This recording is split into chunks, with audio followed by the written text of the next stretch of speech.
Blog Talk Radio.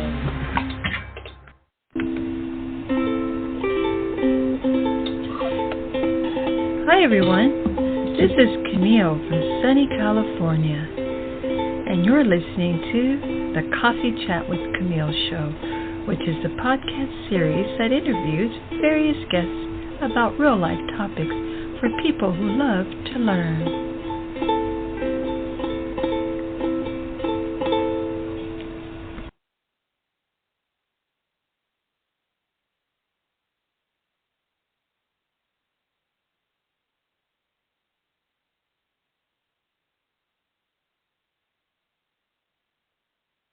Oh,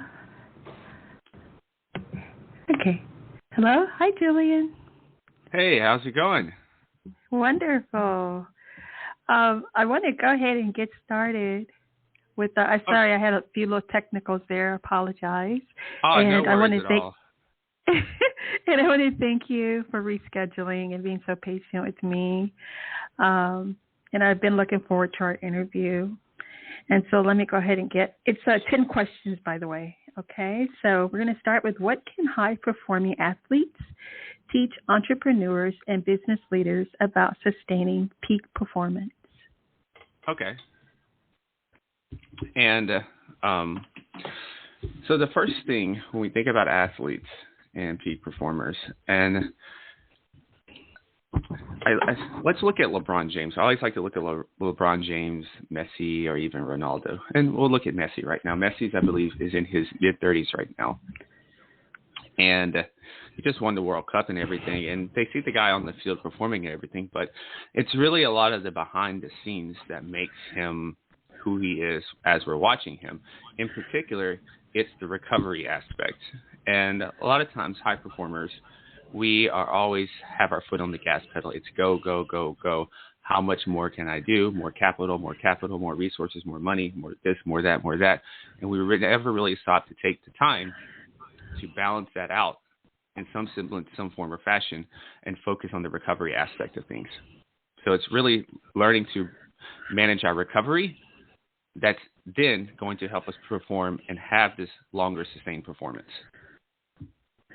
Wonderful. And then what is the critical mistake that most traditional executive health programs make?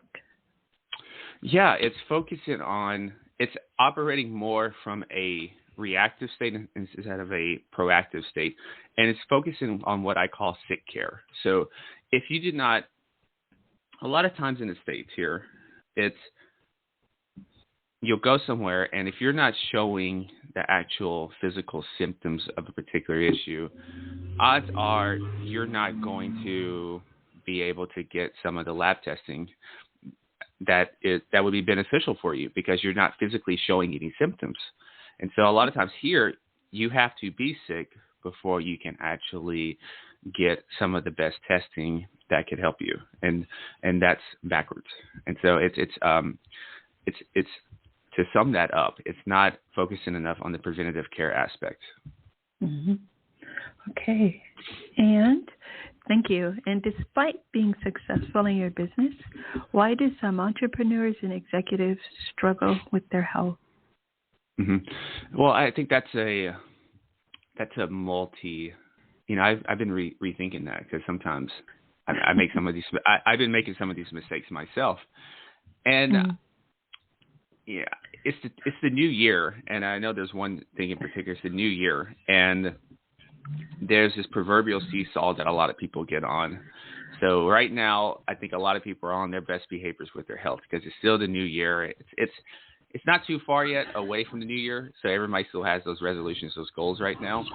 And a lot of times those people will accomplish those goals 2 to 3 months out. They'll hit that initial benchmark goal. But then what happens is, at the end of that, there's nothing left for them to do. They haven't they haven't made the critical junction of what's next. And so what happens then is that if you don't have something in place, you're going to revert back to your old habits. And so what happens is they get on this proverbial seesaw. So it can look like I lost 10 pounds, and then it just came back. And then I lost 10 pounds, and it came back.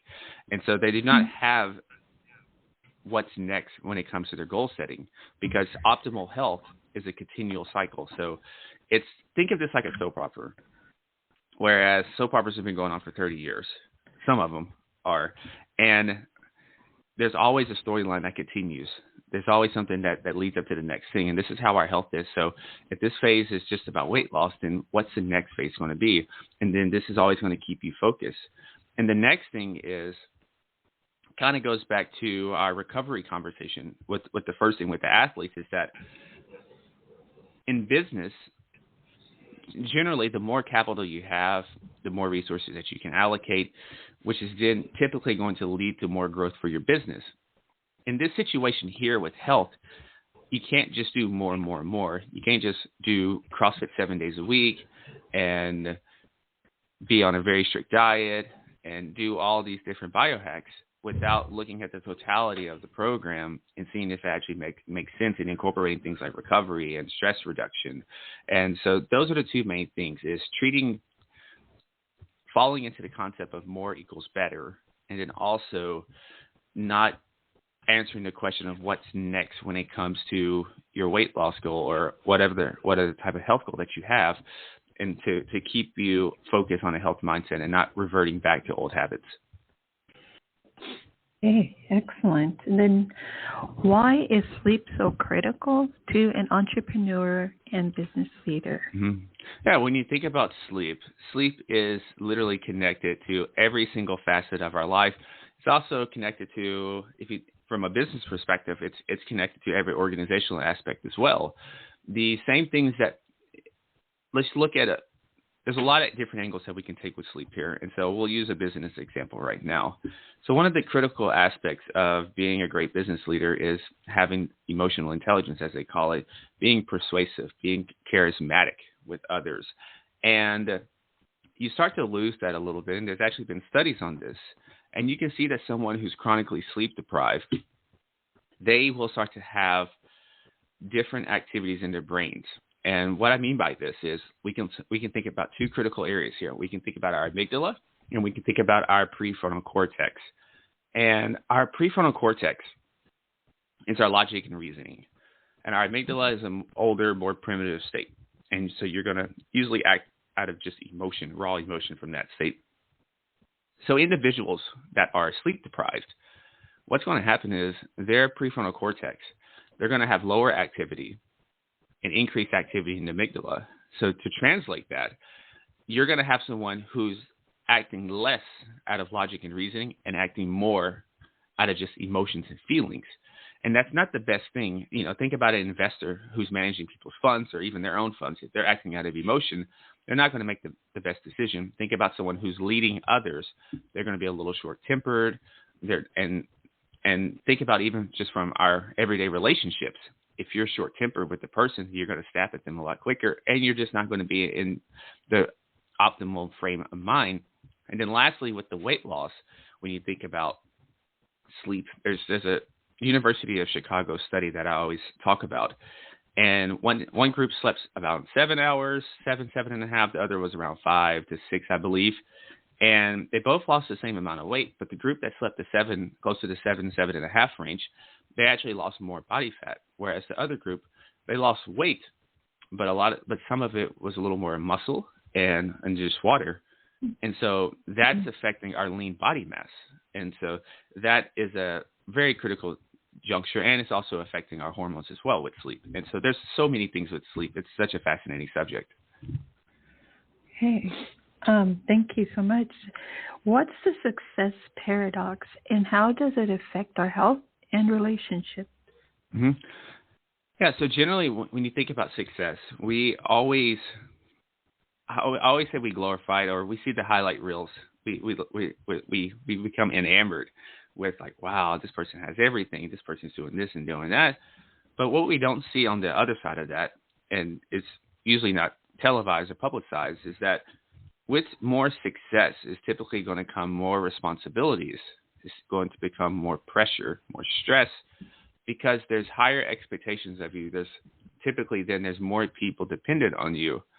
And there's also a sense of you never want to go back to day one of when you first started out on whatever venture that you have, because it's very painful. It can be lonely at that very day one beginning when I think about with writing or even with podcasting. I think about when I had no readers, I had no listeners, and you're at this very beginning thing. It's a very uncomfortable stage.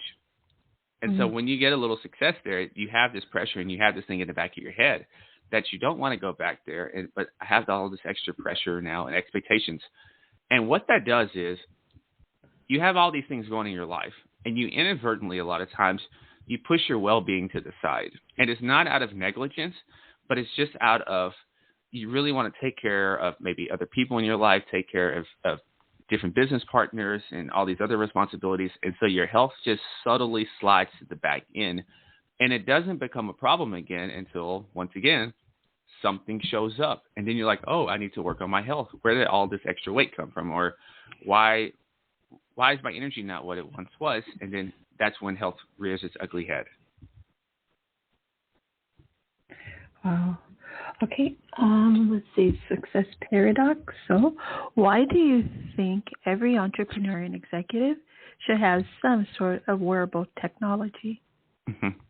Yeah, so generally those types of people, and I'll include myself on there as well, is we have an ego.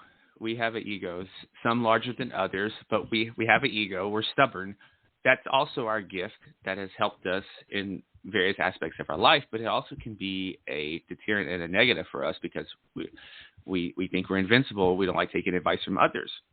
And the good thing about wearable technologies is it's data, and data doesn't really have any biases. Data's not going to take any side. Data is data. And what that is going to do then is going to give you a look. And I'll break this down into a couple categories. The first thing that having some sort of data does is it gives you accountability. So it's one thing for somebody to tell you, hey, you should go, I think it'll be good for you to walk 8,000 to 10,000 steps a day. And then you walk a little bit, it's like, oh, I think I got enough. And then you look at your wearable, it either reminds you that you haven't, or it shows you that, hey, you're only at 4,000. So this is the accountability. The next thing is to tie in the first topic that we talked about is that this is once again going to help you be in a more proactive frame of mind instead of reactive. Because usually with these wearables, you get a couple key vitals every day. You probably get your heart rate, you probably get your HRV, probably get your respiratory rate. Most of them now you'll get oxygen saturation. And what you're doing every day, you're getting a mini checkup every day. And over the course of time, you're going to learn what typical ranges, like my heart rate or my respiratory rate, is going to be in. So not only can you go to your doctor or go to your health coach or whoever and show them, hey, this is my typical ranges, this is what it's looked like the last month or so or 3 months, but you're also going to have this tool that if you start to become sick or feel ill, you're going to get notice usually a couple of days in advance, because you're going to see that your heart rate may go up a little bit, your respiratory rate may go up a little bit, and you're going to say, okay, something's going on within my body right now. And so you get a couple extra days to take preventative measures and to help mitigate the severity of whatever's coming. And the last thing is that you're going to be able to have more precise inputs into your diet, into your supplement regimen, into your nutritional regimen, into your exercise regimen, because you're going to have this data here, and you're going to be able to make a much more precise decision on what to do based on your data, because it's uniquely yours and no one else's. So it's not a cookie cutter or tailored or just a templated plan, which a lot of these health programs are now. Mm-hmm. Yes. And then what's one universal nutrition tip that you think would benefit everyone? Oh, yeah. There's so many with this. And I think at this time of the year, I think what's most appropriate is to really know yourself, know your own psychology. And what I mean by that is there's so many different types of diets out there. There's so many different types of ways to eat out there that are promoting all sorts of things. And at the end of the day, you have to think about how is this going to look 3 months from now, or 6 months from now, or a year from now? Is this actually sustainable with the life that I want to live? Because a lot of times the issue that comes with health is that health and your everyday life starts to butt heads, because the health plan that you have, the nutritional regimen that you have, is not congruent and synergistic with your everyday life. So the first thing to do is think about, what kind of life do I live? Is this type of eating that I'm going to embark on, can I make this work with my everyday life, or is this going to cause so much friction within my life that it's a struggle? It's an arduous task to do every day. It shouldn't be so difficult. Maybe the execution sometimes is difficult because you're tempted, but the actual plan should be simple, and it should be synergistic with your everyday life. So if you're someone, for instance, who goes out to dinner a lot, and maybe you like to eat a little carbohydrates, then I don't know if it makes sense for you to just force yourself to be on a diet where you're eating nothing but just meat and depriving yourself, because there's only so long that most people are going to be able to do that before they're going to break and give in. So that's the first. So that's the universal step, is to really know your psychology and see if this fits with who you are as a person and your everyday life. Okay, that's perfect. And are we our genes, or can we do something about it? Mm-hmm. No, we are thankfully not our genes. Our genes is clues to our past. But when it comes to our future, this is where the epigenetics comes in. And epigenetics, just as a literal term, means above the gene. And I like to think of this as a hardware and a software. So you have the hardware, which is pretty set, but then that software in our computers is going to really tell the whole operating system what to do. And this is how epigenetics works. So though I have a certain set of genes, the way I eat, the way I sleep, the way I exercise, even the way I love, the relationships I have, the air I breathe, the pollution, all these different things in the environment around us, we are dynamically interacting with it. And what that is doing is telling certain genes to turn on, turn off, express, don't express. And so epigenetics is, I like to say, there's a secret person inside of us that's a much higher level. And when we dial in the right inputs, we're going to unlock this secret character in us that has all this great potential. Wow. Okay. And then what's one of the first steps that we can take to improve our health span and lifespan? Mm-hmm. It's to redefine what aging means to you. If you think about it, aging has a very bad reputation still, in my opinion. A lot of people are afraid to get quote unquote chronologically older, because when you think about aging, you generally think about, I got this stubborn weight that I can't get off. You're a little colder than normal. You go to sleep a little earlier and earlier. You're moving around slower than you used to. And in a nutshell, it just sounds like aging is something that is a lesser version of you, a lesser version of you than what you used to be. Mm-hmm. So the first thing is to really redefine what aging is. Aging can be wisdom. Aging is, you can still perform at a high level because now you have this experience that you have accumulated through life. So really sit and define what is optimal health to you. What does it look like? What does it feel like? What does it smell like? Every single aspect of that, with this optimal health that you have, with this, graceful aging, what are you doing in life? And really be vivid with this. Think about the people, think about some of the experiences that you're going to have. And so it's visualizing this whole optimal health experience and to reprogram yourself out of this old paradigm of what people think about aging. Okay. And this is our last question. How can exercising become an entrepreneur's and executive's biggest competitive advantage? Yeah, so when you're building a business or when you're rising up the ranks of a company, there's a lot of emotions involved. There's a lot of there's a lot of just doubt and questioning. There's a lot of things that you can't control. And sometimes you can lose confidence in those things. And I think exercise is something that you can fall back on, because exercising is 100% in your control. You can control whether you put those shoes on to go outside and run. You can control whether you go to the gym or not.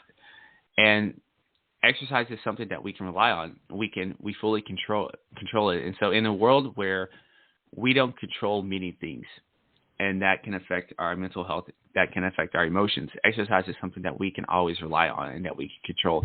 It can serve as that pillar for when life gets chaotic. It can serve as that outlet that we need when we're frustrated by something in our business, or we're frustrated by something at our jobs. Exercise can serve as that outlet. I think about last night. I went and boxed for about 5 rounds, and I punched my frustrations out. I felt so much better after I got done, just from 5 rounds. And it's a great outlet to have. And now it does, thinking about some professional aspects, is it helps with BDNF, brain-derived neurotrophic factor. So you're building new neurons. So in a nutshell, it's helping you become smarter. It's helping you become smarter, thinking sharper on your feet. It's helping your executive presence. Executive presence, think of this as not just your appearance, but also the energy, the aura that you have, your posture, the way you communicate, and even the gravitas that you hold. You can usually tell people that exercise a lot. They have this glow, this energy about them, and their posture is different. And in a world in business where communication is only 7% verbal and 93% nonverbal, those little small cues can be the difference between getting a deal and not getting a deal. And those are minor things that a lot of times our competition is not thinking about. A lot of times our competition is just thinking about, well, in this world of business now, it's hustle, hustle, hustle, hustle, hustle. All we hear is about hustle. People brag about not sleeping, not doing this.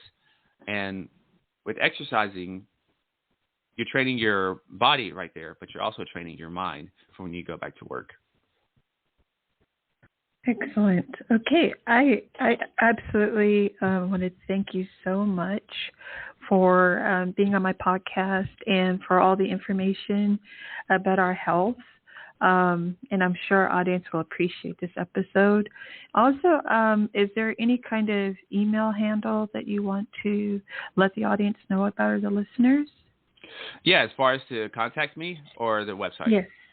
Yeah. Yes, so, either or. Yeah, so I actually have a free report. It's 17 actions that you can take today to start living a longer, healthier life. And it's at executivehealth.io/report. Excellent. All right. Thank you so much, Julian. You're just amazing. And I also see you're quite fit yourself. So you're a wonderful example of how we can do this, and thank you for your encouraging words and all your knowledge. It was outstanding. Bye for now. Well, thank you for having me on. I really appreciated it. You're welcome. A pleasure. Bye. Bye-bye. Okay, folks, that was wonderful. Julian Hayes II. I don't know what happened, but I think there was a little glitch in sound. So I will reintroduce How to Improve Your Bed Experience to Live Longer is the title of our show. And I do want to give you a little bit about Julian. I'm going to read a different segment here about him. Who is Julian? This is in his words, Monitor your health and maintain your edge. I'm here to help create a world where entrepreneurs, investors, and executives stop chasing success at the expense of their health. Instead, I envision these top performers looking, feeling, and staying at the top of their game with precision. I envision these people sharing their wisdom and expertise for an extra 60-plus years and ultimately running around with their great-great-grandchildren, not just seeing them. I envision a world where 100 is the new 40. Sounds crazy, maybe according to normal humans, but you're anything but ordinary. If you're anything like me, you're used to being called crazy, weird, and many other things. With all this said, I know how complicated and demanding life can get for high achievers. For many, success can make a dark side. While most books and podcasts about success are about how to get there and often glamorize it, few pay attention to your struggles on the other side of the success. Success can be lonely. Your world can become smaller. Your pursuit of success and growth never stops, which can lead to you being on the cusp of burnout. You spent years building up your outstanding career and business. However, you can unknowingly fall into a success paradox where there are more responsibilities, expectations, pressure, and stress, time for yourself. And there's an expensive cost for that, your health. Moving onward, most people think growing older and losing their edge is inevitable. But the truth is, the way in which you grow older is entirely malleable. With precision, performance, longevity, your chronological age rising doesn't mean your biological age will. You can turn the clock back and stay on top of your game at 40, 50, 60, and well beyond. I am an executive health consultant and epigenetic atelier. I run a boutique firm where we create and implement bespoke, holistic, high-performance health and longevity strategies, forward-thinking executives, investors, and entrepreneurs. We help monitor your health so you can maintain your edge. There's asset management for your wealth, and now there's asset management for your health. I'm going to stop there. There was more. So that was the wonderful Julian Hayes II. Thank you all so much for tuning in and listening to all of his wisdom, knowledge, and just pragmatic way of thinking about our health and giving of himself and sharing. Really appreciating. And I hope you all have a great rest of the week. Bye for now. Oh, sorry. Make sure you go to coffeechatwithcamille.com. And for Julian, executivehealth.io/report. Okay? Thank you, guys. Bye for now.